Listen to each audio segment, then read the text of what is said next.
code pink with this pink heart is sharing peace through joy, and that's so beautiful. So we have to remember the heart is what helps us to rise above it, and that compassion. Thank you so much. Thank you, Lakshmi. Yay. So Lakshmi mentioned what it's like to be here at ABC Carpets and Homes in Paulette's Making of Home. So Paulette, can you come up, because you've been core to Code Pink since the very first mention of the idea at Global Exchange with Medea 15 years ago, actually over 15 years ago. Thank you so much, Paulette, for always being with us and giving us this beautiful space and love and support. I mean, just some of you don't know, but literally every year Paulette housed us. Oh, no. She even let us take over the windows one season. Peace on the windows. Well, Jodie wanted to hang slips out of all of the windows, and I was like, oh. I don't know, Jodie, if we can do that. So we have a knitted jacket for you that is very Paulette in the sense that it's magical and big and flowy. Oh, that's so beautiful. Put your arm in. Yay. And your arm in. Isn't it very Paulette? Very beautiful.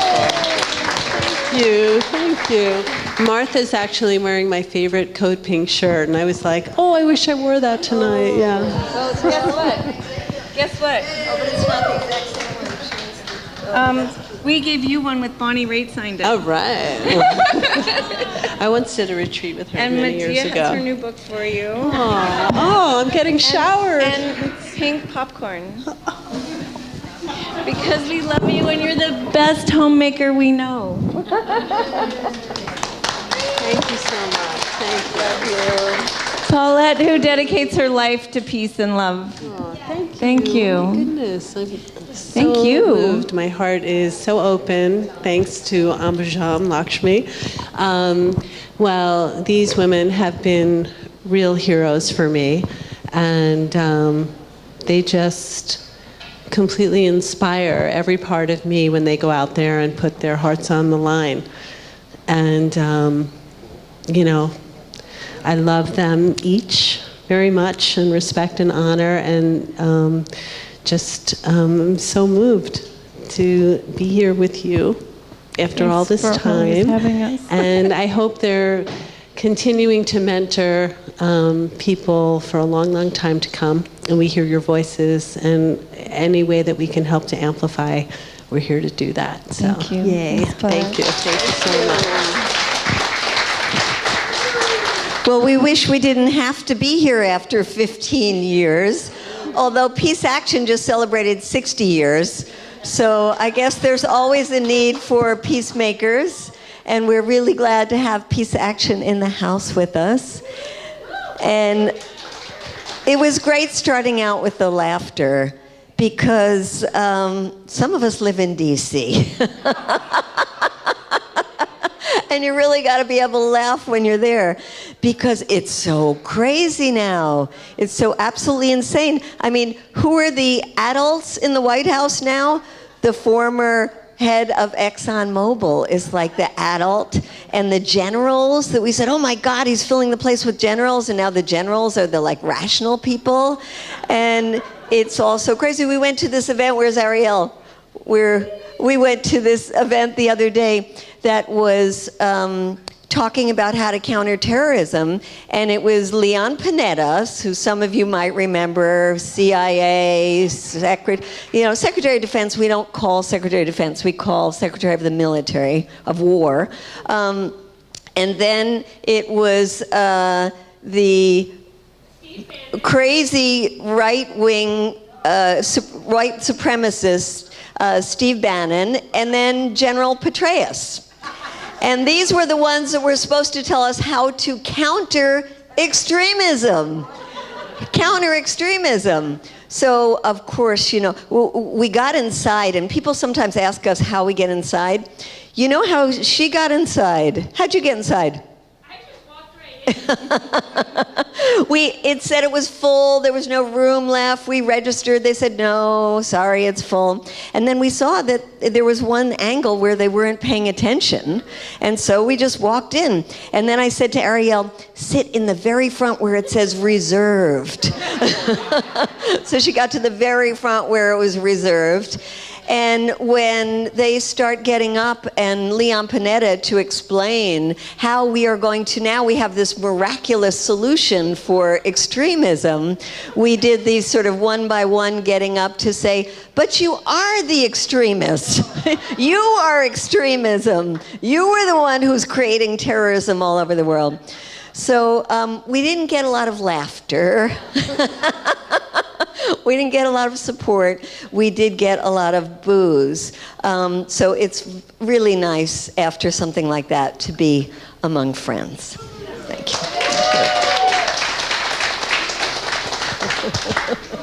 Boos. So there's something really special about CODEPINK New York, and that's the leadership.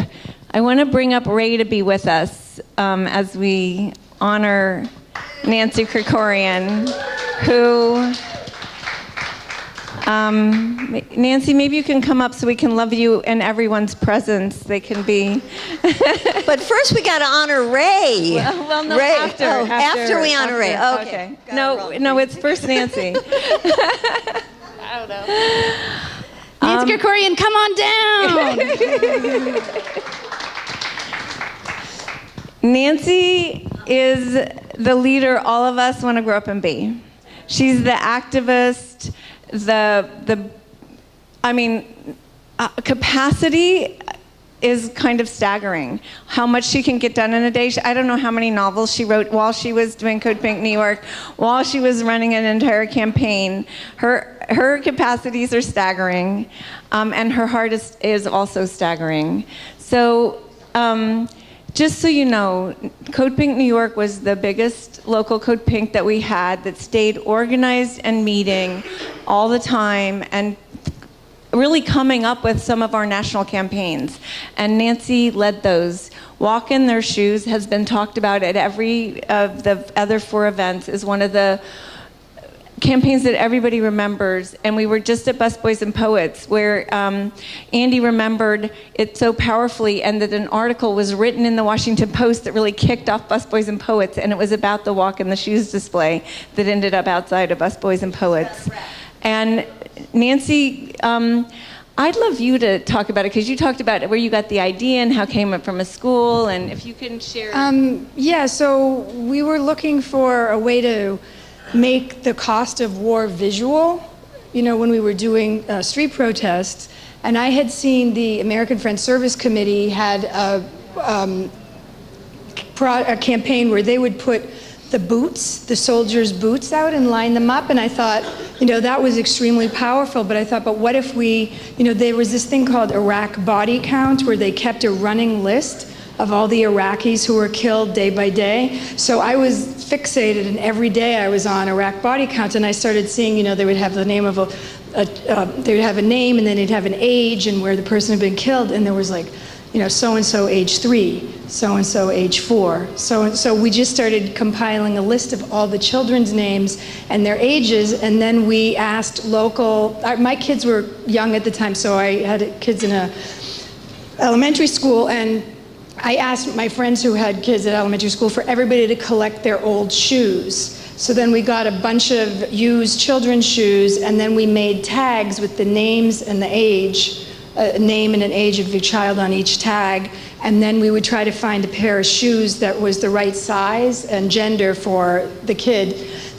And the first place we lined them up was out in front of Hillary Clinton's office when she was a senator.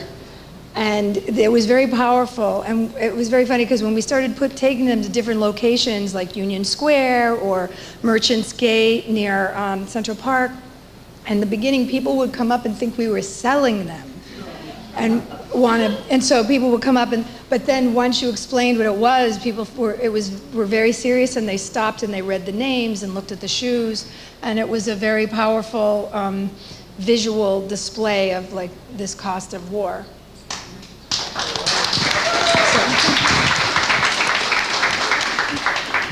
So Ray Avalea has been with us as in the national campaign for 10 years? 10 years. And we're going to talk about more later, but Ray was working with Nancy on the campaign that after Nancy was running New York Code Pink, she took on fully running the Stolen Beauty campaign. I forgot, no, we had the Listen Hillary campaign. Yes. Oh. Can't forget that one. We bird dogged Hillary at all her appearances, starting in New York because she was our senator, and then it was happening all around the country. So. I have to say that Nancy had these great Big ears following Hillary. Hillary, are you listening? And I must say, at the time of this presidential election, we went back to reread all of those because we thought with Hillary Clinton as president, we would start our bird dogging of Hillary Clinton again. Unfortunately, it didn't turn out that way. So anyway, so there was that. And I'll just say about that, the reason I thought of that was I got this fundraising thing in the mail, and it said, Hillary wants to know what you think. Hillary wants to listen what you have to say. And there was a checklist of like 40 things that Hillary wanted to know what I thought about, and not one of them had anything to do with the war. So I was like, so she's not listening to us when it comes to the war. So then we started the campaign, and we bought these big rubber ears, and we went to all her events. So anyways, that was that campaign.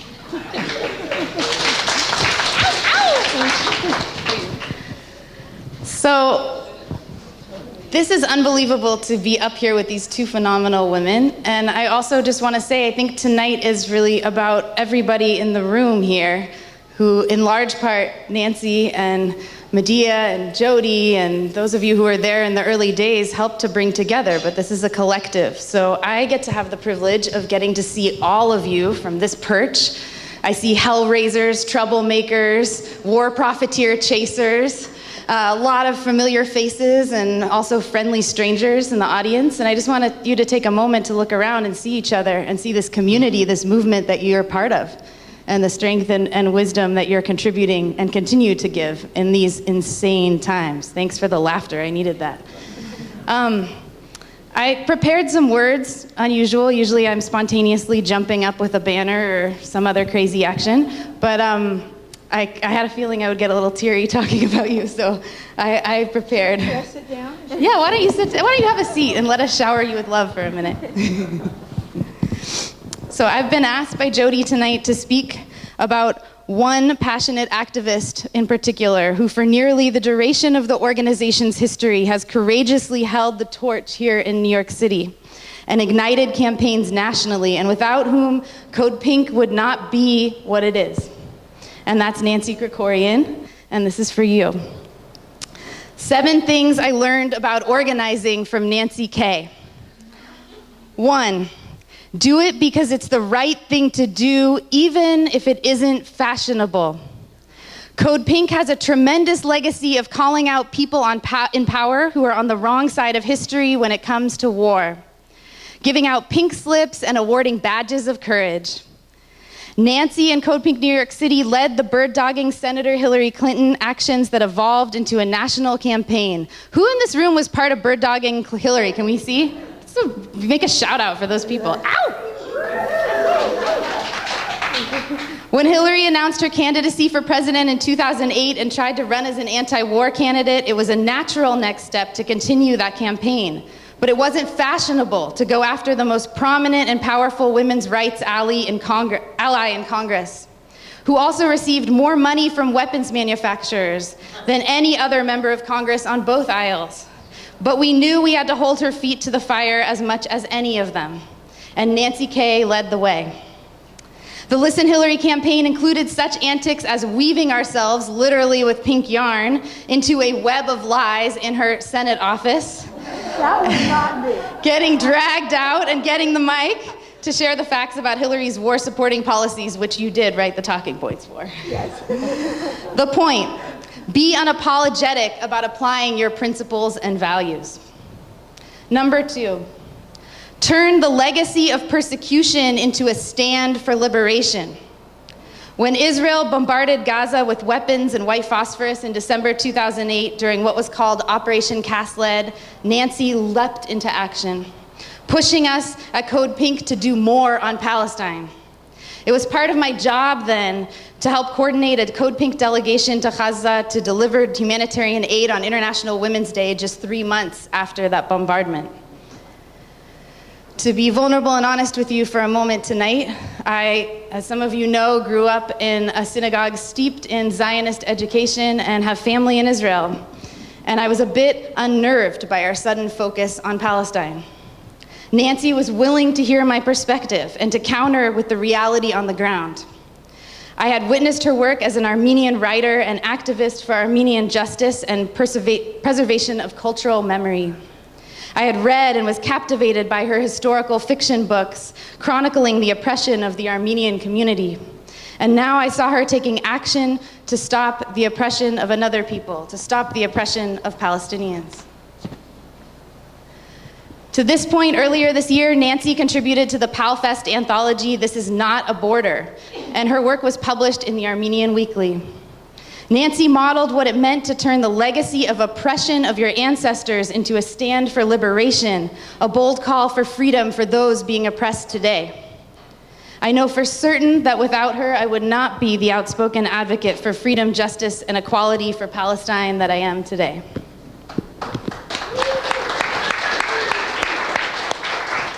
Number 3, campaign strategically. And then came the Ahava campaign. Make some noise if you've been part of that campaign. Do we have any bathrobed beauties out there? Yeah, awesome. I got to see myself in a bikini earlier on the screen. In 2009, here comes Nancy telling us, following the lead of the coalition and people on the ground, that Code Pink should take on some Dead Sea Salts product that has a factory in the occupied Palestinian territories. And I think as a staff, we kind of gawked. You want us to do a multi-year campaign with a lot of behind-the-scenes action. This is not just a quick disrupt Congress. It would involve behind-the-scenes work, tireless letter writing, long-term nose-to-the-grindstone organizing, but we trusted her and committed to don bikinis and bathrobes, network with celebrities, talk with shopkeepers, and build momentum. With Nancy's wise leadership and creative imagination on board at Code Pink, we ignited and got to be part of Stolen Beauty, a global boycott campaign to counter Ahava. Nancy often said it was a game of whack-a-mole. Win over one target and another one emerges. That is until one day the company announced it was selling out to a Chinese company and intended to move its factory out of the occupied territories. It was a huge step forward for the boycott, divestment, and sanctions movement. That campaign, I think, has been one of the biggest concrete victories at Code Pink. In essence, I learned from Nancy, know your goal, know what winning looks like, and find the clearest path to victory. Number 4, organizing is about building coalitions and community. As Nancy's favorite politician says, it takes a village. From the Global Justice Working Group at Occupy Wall Street to joining Adala New York and coalitions organizing for Palestinian liberation, Nancy is consistently a team player, uplifting and amplifying organizations' messages, not expecting people to come to her, but going to where people are, seeking out alliances and making a hell of a lot of friendships along the way.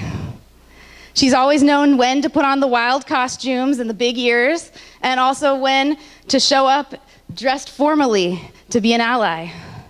When Nancy and I traveled to London to testify on Israeli corporate complicity in the occupation at the Russell Tribunal on Palestine, Nancy took it upon herself to organize this extraordinary dinner party to gather together activists and academics, which is, as any good organizer knows, where the real conversations happen.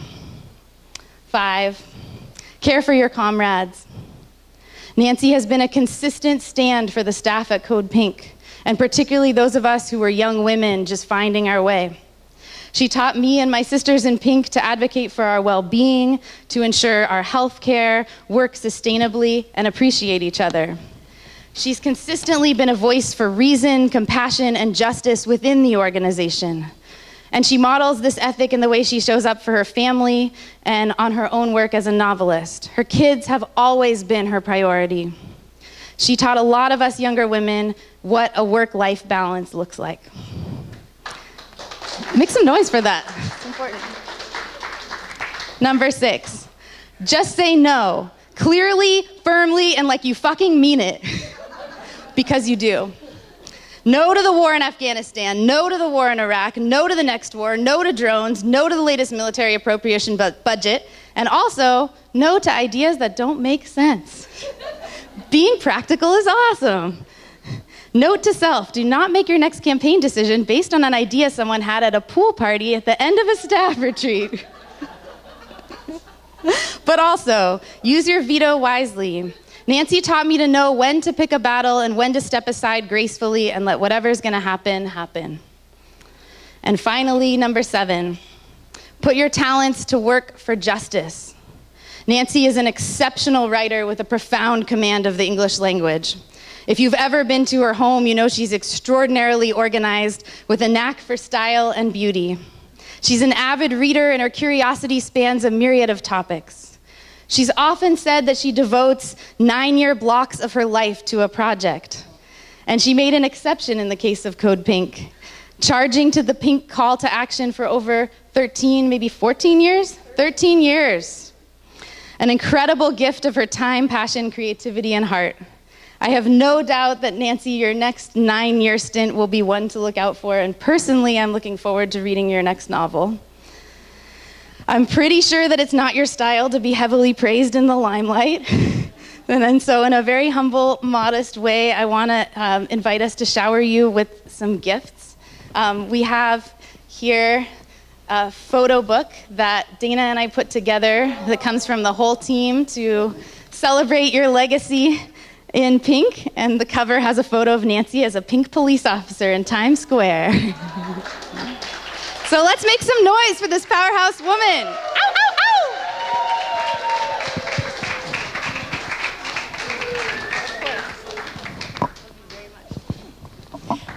And maybe we could have New York Code Pink members come up and we could take a picture and you could surround her while we celebrate you.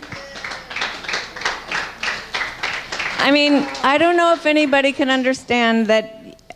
I mean, you all work to have someone who volunteers their time, who leads a city, who leads campaigns. This is a rare and precious gem that we all need to celebrate, and I'd love more people to emulate.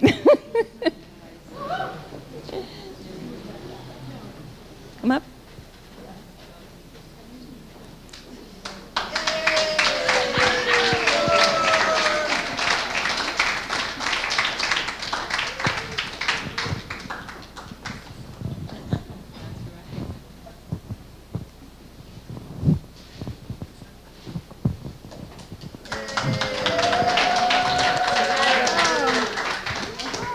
I just want to say that it's really been a privilege to work with this group of women, the National Code Pink staff and all the volunteers that we had here in New York and staff that we had in New York over the years. And I felt like it was that Code Pink provided me a home and a platform, you know, from which to do all this amazing organizing. And I met so many wonderful people, and I feel really proud of the work that we all did together.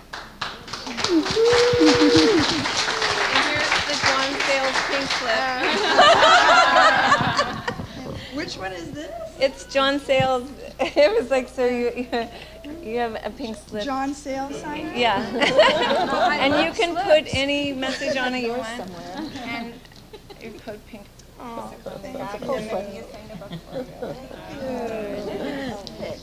thank you. Yay, Code Pink New York. I'm going to keep one of the Code Pink New Yorkers up for a minute. So this is our latest Code Pink New Yorker. She was our intern this summer. And you want to share any words, and then you're going to share some of your talent with us, right? Sure. And I can hold the mic when you share. Oh, okay. All right, my name is Ria. I am a high school senior, and I was... High school does not merit that amount of clapping. It's not that great, I promise. So I was a summer intern for Code Pink.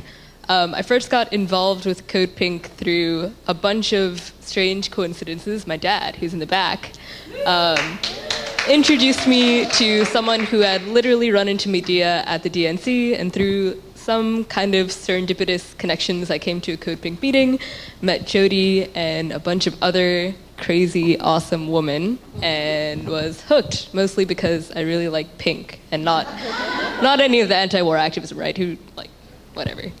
Just kidding. So over the summer, I was involved in CODEPINK's divestment campaign, which launched last weekend.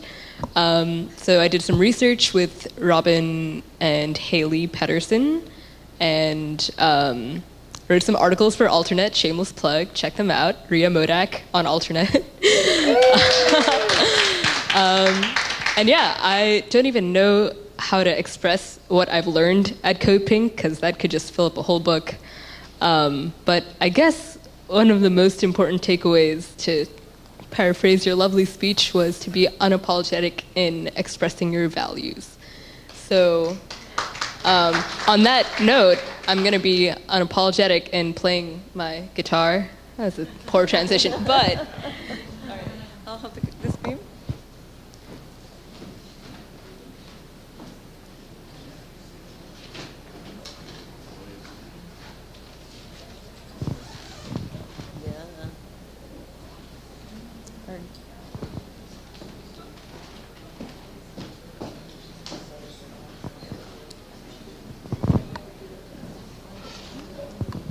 Okay, so this is a piece called Sunburst, which I think is a pretty lovely title. It's by Andrew York. Microphone. All right, this is this is a piece called Sunburst by Andrew York. I think the name is pretty appropriate. It's a very beautiful piece. I hope you enjoy. Are you gonna hold the mic up? Jodie's over right there. The new system of.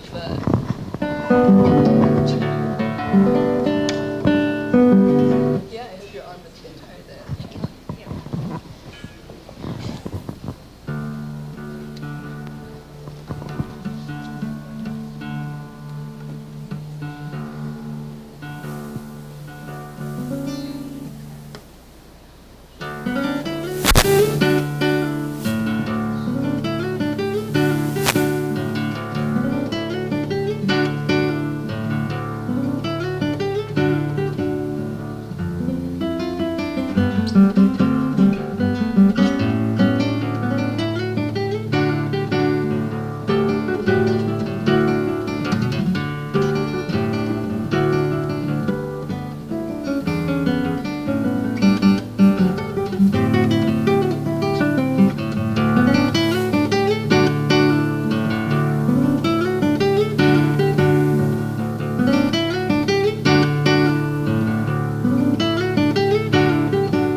that is amazing. High school senior. Yeah, high school senior. Thank you to parents, and gives us great hope in the future to have such an amazing young woman. So, Ariel, if you could come up. This is Ariel Gold, who had to step into those big shoes of Nancy's and take on our Palestine campaign. Maybe you could talk about what we're doing now. Sure. So I want to begin by really thanking Nancy for being my mentor and my guidance as I came onto the CODEPINK team. I want to tell briefly the story of how I became part of the CODEPINK staff. And this November will be 2 years that I've been on staff with CODEPINK. So after the last assault on Gaza, I had been part of the blockade of the doors of the AIPAC conference. And the following spring, I was in between work, and CODEPINK was advertising that they were looking for somebody to lead their delegation to Palestine. And so I reached out, and I said, should I send in my resume? And Medea said, we have your resume from your last arrest with us. And that was how I became part of the team. So I'm really, really grateful to be part of such an amazing group of women and leaders, especially during this really challenging time. And it's a challenging time not just for America, but it's a challenging time for Palestinians. With Trump taking the election, Israel has a green light to do whatever they want. So they're trying to, today there was an article that they're trying to annex the settlements around Jerusalem into Jerusalem. We've seen recently the first approval for new settlements to be built in the flashpoint city of Hebron in 15 years. Naftali Bennett, who's the education minister in Israel, said upon Trump's election, we need to use these 4 years to our best advantage, and they are doing so. So as terrible as this time is for us in America, it is equally, if not much more terrible for the Palestinian people who are facing greater and greater oppression and things just closing in on them.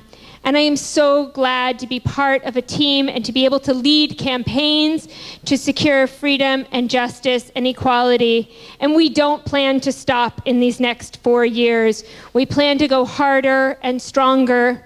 And just in this past year, we have seen the largest gain in Congress for Palestinian rights. We obtained 32 signatures on a letter from Congress to support Palestinian human rights defender Issa Amro. We're going to continue this work, and we're going to continue all of our bold actions. And I just want to thank Jodie and Medea, I'm going to start to cry, for giving me this amazing opportunity and support, and for working alongside me.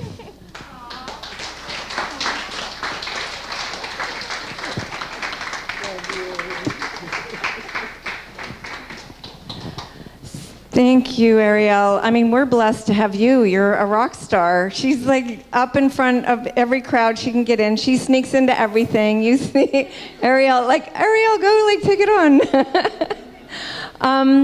Next, I want to bring up what's happening in New York right now with CODEPINK and the team and just peace in New York. So I want to bring up a Nobel Peace Prize winner, Alice Leiter, and Kate Alexander. And you can tell us about what you're doing now. Kate's the organizer from Peace Action, and they've both been working on a huge project. Hi, everyone. Hi. I think as someone who, Alice and I are both part of a broad coalition of organizations, but because we're here tonight celebrating CODEPINK, can we give it up one more time for CODEPINK and their 15-year anniversary? Hi, I just want to explain how I'm a Nobel Peace Prize winner, because we had an international grassroots campaign that got a treaty through the UN to ban the bomb and say they're illegal, they're prohibited. That was never done before, and it just happened this fall, and the Nobel Peace Prize awarded our campaign the Nobel Peace Prize for getting this. And 122 countries signed it, not our country or other nuclear weapons. But we're going to use this to stigmatize it and make it illegitimate and get all the NATO allies to quit where we park our nuclear weapons and just have it be prohibited like biological and chemical weapons were, but never nuclear. And, you know, the U.S. never signed the landmines treaty, but we don't make them anymore because it became so stigmatized. So that's what we're hoping for. So I'm going to Oslo on behalf of all of us. And it's just been like a thrill to know Kate. I mean, she's with Peace Action, but she's given it such a good boost in New York. I'm so thrilled to have her. So why don't you say what we're doing on the divestment? So actually, that was a perfect segue because for those of you who don't know, but I hope you're all so intertwined with CODEPINK that of course you know, last year we had a big victory, which was Textron, the last US manufacturer of cluster bombs, stopped manufacturing cluster bombs. Yay! Now, of course, they would never give CODEPINK or any other peace grassroots advocacy group any credit for it, but what they did cite was increased regulatory scrutiny and lower demand because they had been so effectively just destroyed in terms of PR that it was not possible to continue selling these weapons. And that's exactly the kind of campaigning that we are leaning into right now with the Divest from War campaign. Now, this campaign is focused on the New York City Council. Already, we are building off of the success of CODEPINK in getting mayors to sign unanimously a commitment to move the money. Move the money, for those of you who don't know, is a commitment to say we are spending too much on war and not enough on human needs. And when we say too much on war, we mean too much on war. Not only was this year the House agreed with this administration and decided that a $700 billion defense budget was okay, but for the course of our wars in Iraq, Afghanistan, Syria, and on and on and on, we're going to be spending over $12 trillion on these wars through 2054 because so much of this spending happened at the same time as tax cuts, just like what Trump is proposing now. So what can we do about it? Here in New York, we have a resolution to the City Council.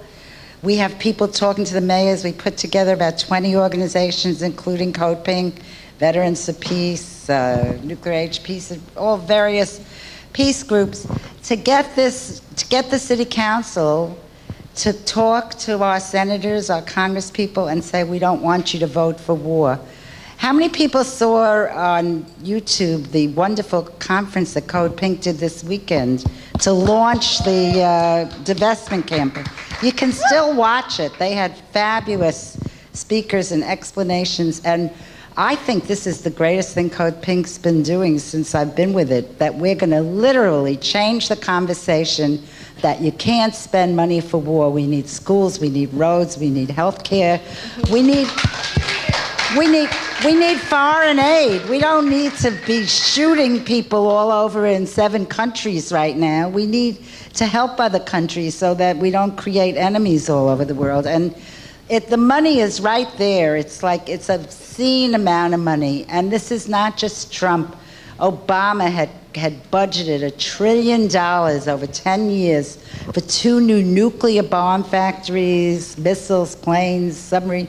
I mean, we can't use them. We never used them since 1945. What the hell are they spending money on nuclear weapons? You know, I mean, it doesn't make any sense. It's exactly what Eisenhower said. We're in the grip of the military-industrial complex, and they're all so corrupt. They're all paid off by this military-industrial complex. Yeah. Yeah. I mean, Yeah, sorry. Okay. We have a website. It's codepink.org/move the money is for your New York City Council campaign. And you can go to that website tonight to send a letter to your city council member.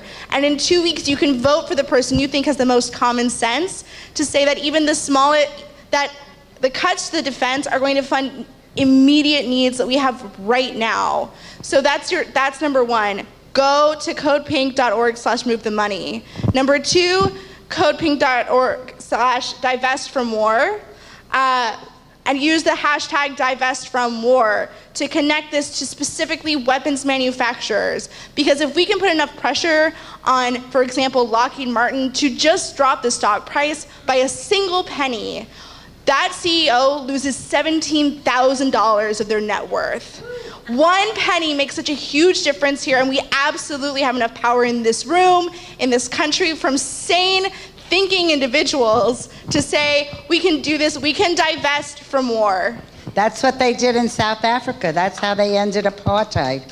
And we're going to have this kind of a huge campaign right now, and I want to see a pledge. How many people are going to go home tonight and go on the web and sign up? What is it? Codepink.org/move the money is for your New York City Council member. Who can sign that tonight? And then we'll be creating a campaign out of that. Yeah. Tonight's the night. You were in at the beginning. Right, and take the pledge to divest from war. After you do that, you can also take the personal pledge to divest from war to stop those who are making a killing on killing. And so join that. It's codepink.org/divest.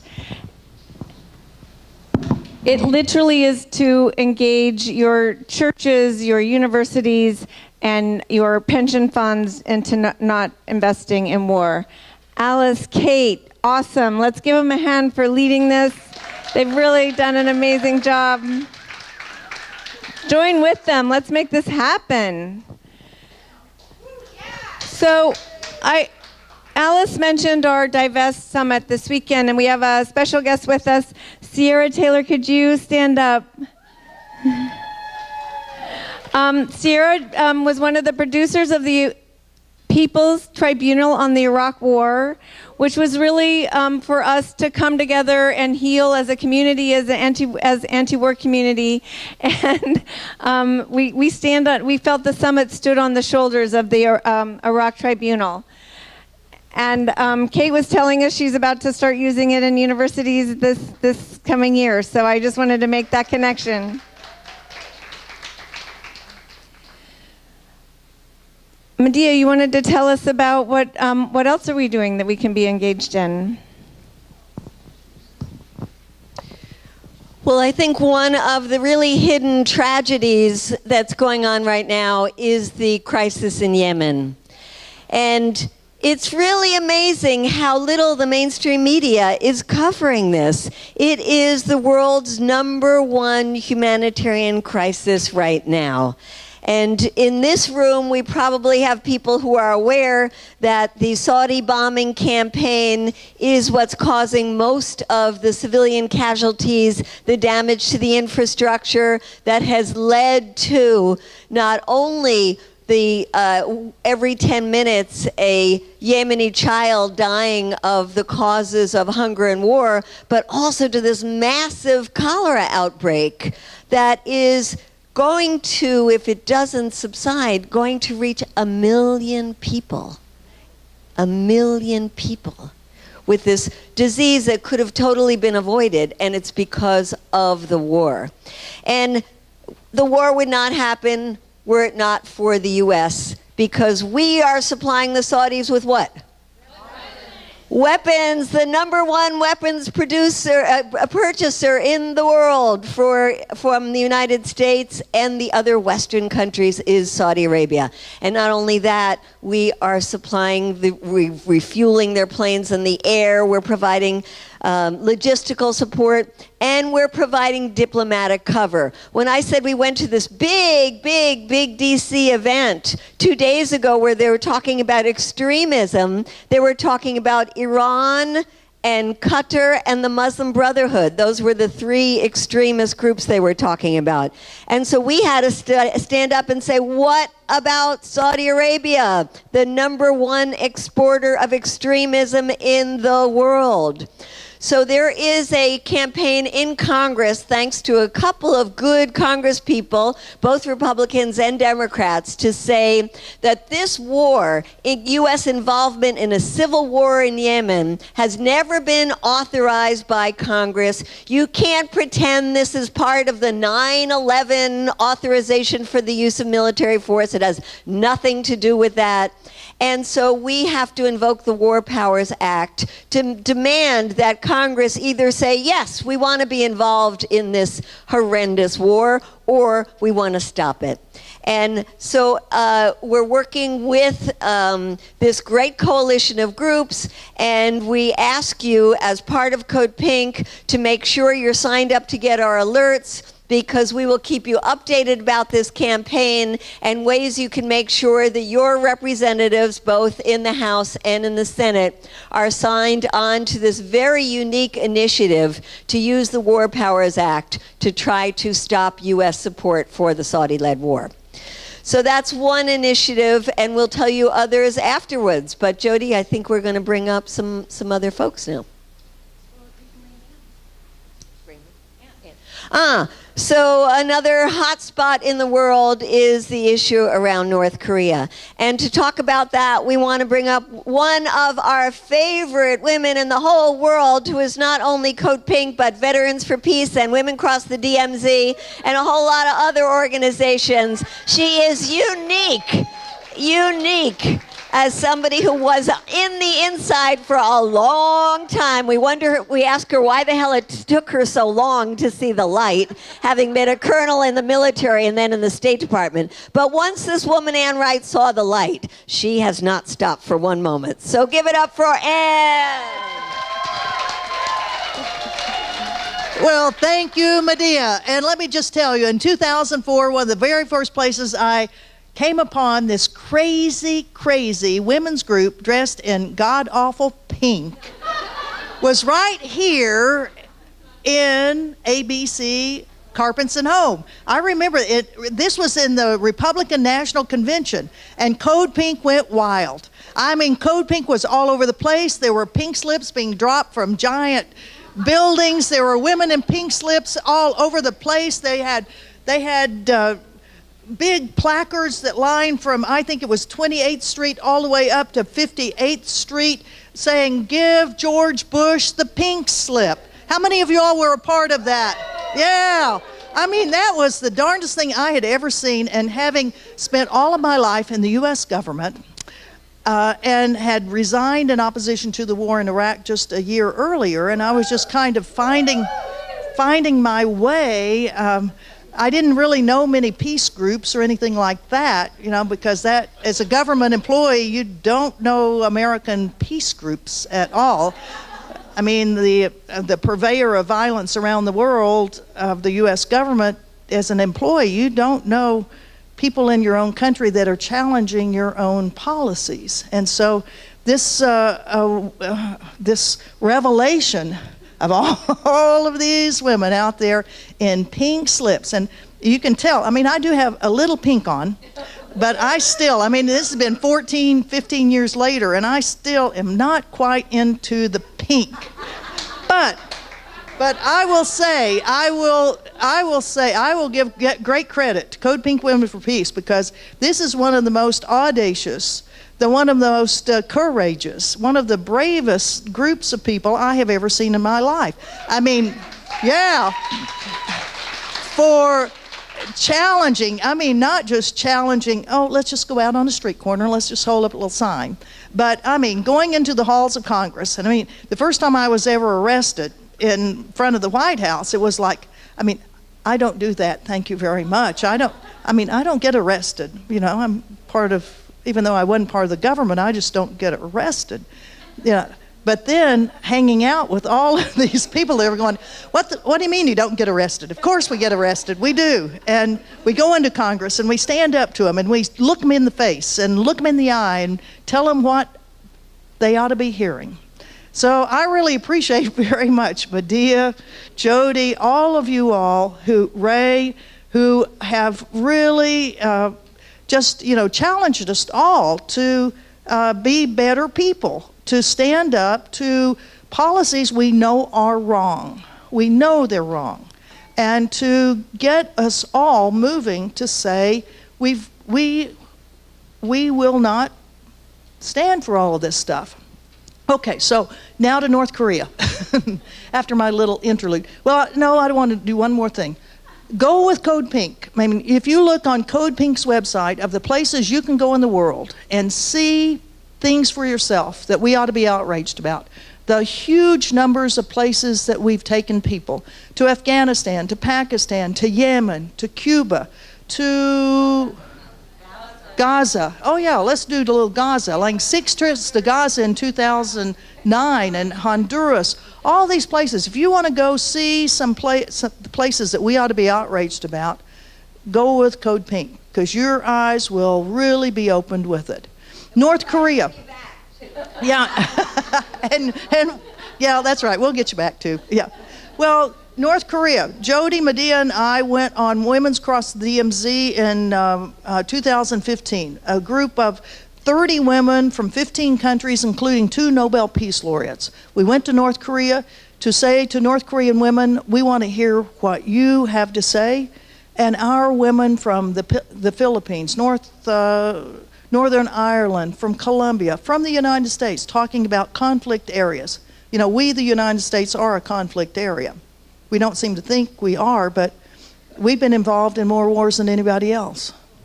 So North Korea right now is the hot spot. We don't want nuclear weapons to be used. We don't want the North Koreans to keep testing. We don't want the United States to keep being the belligerent country.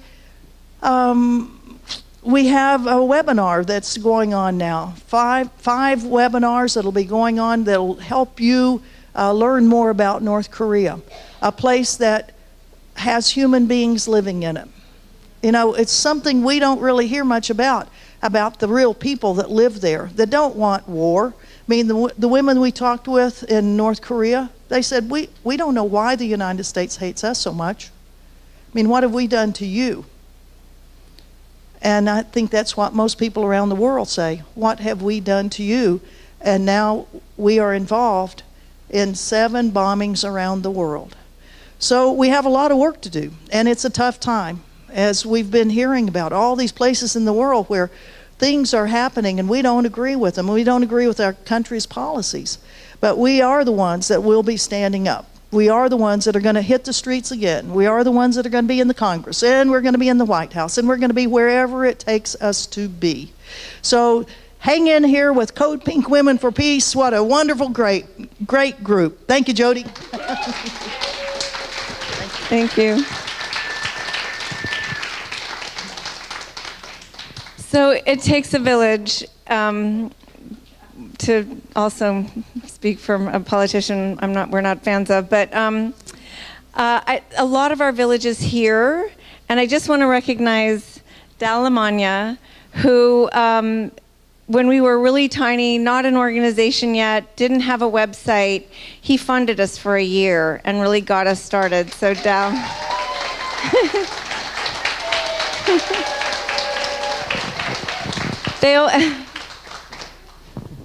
I asked Medea, what do you do when you go to jail? She's in jail all the time. She says, I exercise. Which is true. And sing. Also an early Code Pinker, Lori Arbeiter, who broke away from Code Pink and created her own black and white, as opposed to pink, messaging that has gone around the world. And we find Lori everywhere we go, bringing the message of sanity and peace and love and social justice wherever she goes. Lori, could you please stand up?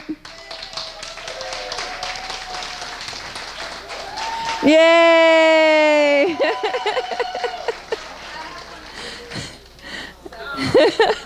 Thank you, Lori. We wore your shirts yesterday. We went into the offices of Senator Cotton and Corker, who have this crazy bill that wants to destroy the Iran nuclear deal. So some of us wore hazmat suits because we said the deal is radioactive.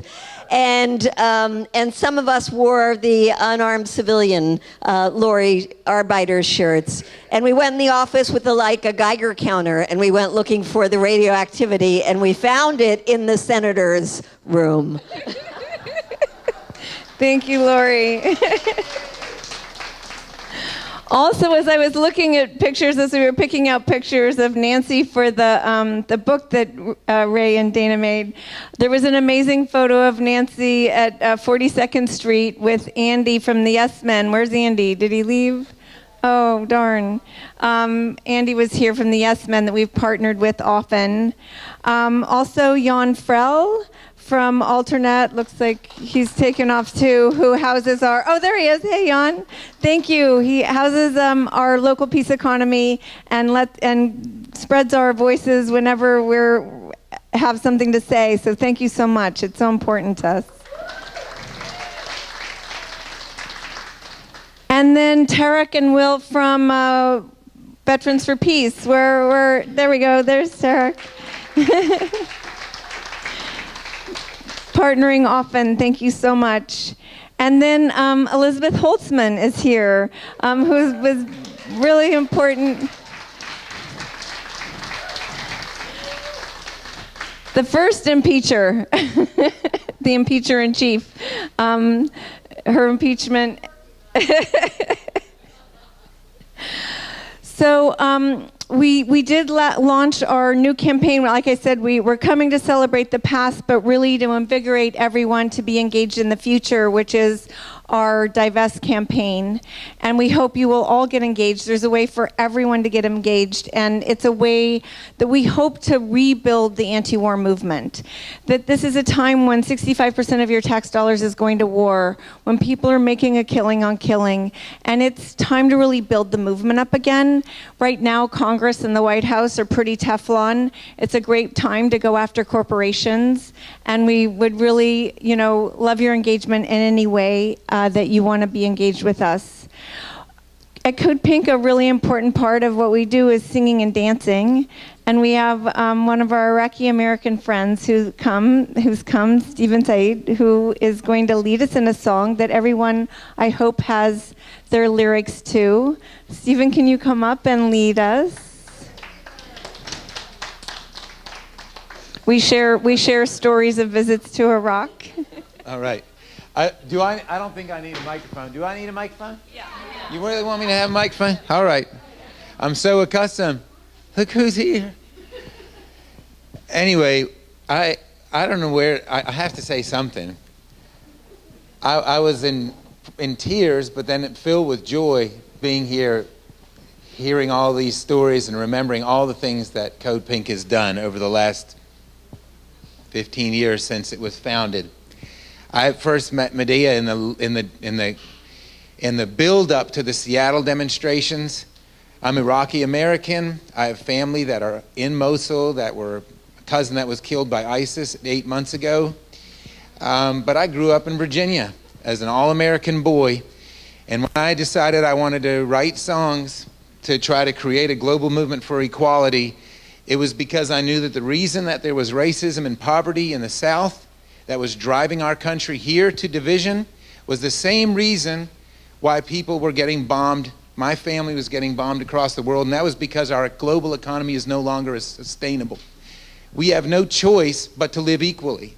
And that's how I first met you.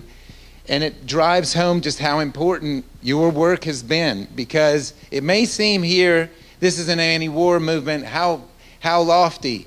Well, there are people whose babies are dying every day, and these are the people whose bright souls are standing up in the middle of the madness and saying no when it needs to be said. And I just want to say that it's just amazing to witness such powerful history and all that you've done. So I want y'all to stand up and join me with a song that I wrote this year, because next week I'm going home to Virginia to make a music video working with hundreds of youth, community organizations, numerous choirs in Charlottesville and Richmond, Virginia, where I grew up, to show Americans of all races and ages coming together to unite for equality and diversity and justice. And the name of the song is We the People. And it goes like this. And it has 4 lines out of every verse are the same. It's a classic, straight up kind of We Shall Overcome kind of 3.0. So it goes, the melody's simple. It goes, ba ba ba da da ba ba da da da da da da ba ba da da da da la ah ah ah ah.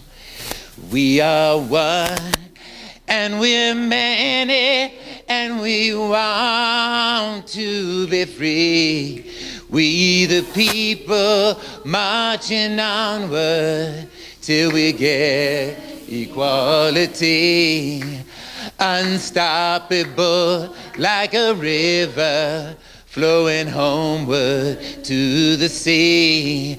We the people marching onward till we everybody's free. So hold on. I can't believe y'all just started singing it. Amazing. So yeah, unstoppable like a river flowing homeward to the sea. We the people marching onward until everybody's free. We're colored and we're different. We are God dignity. We the people marching onward until equality. Unstoppable like a river flowing homeward to the sea. We the people marching onward until everybody's free. From the country to the city till we end poverty. We the people marching onward till we get equality. Unstoppable like a river flowing homeward to the sea. We the people marching onward until everybody's free. And when everyone is singing, together we'll be free. We the people marching onward till we get equality. Unstoppable like a river flowing homeward to the sea. We the people marching onward until everybody's free. Congratulations and thank you. Thank you. Thank you. Until everyone is free. Thank you for all your support. Thank you for being part of us. Thank you for your love. Thank you for your commitment to peace and justice. Thanks for continuing to fight with us. Thank you, Paulette, for continuing to house us.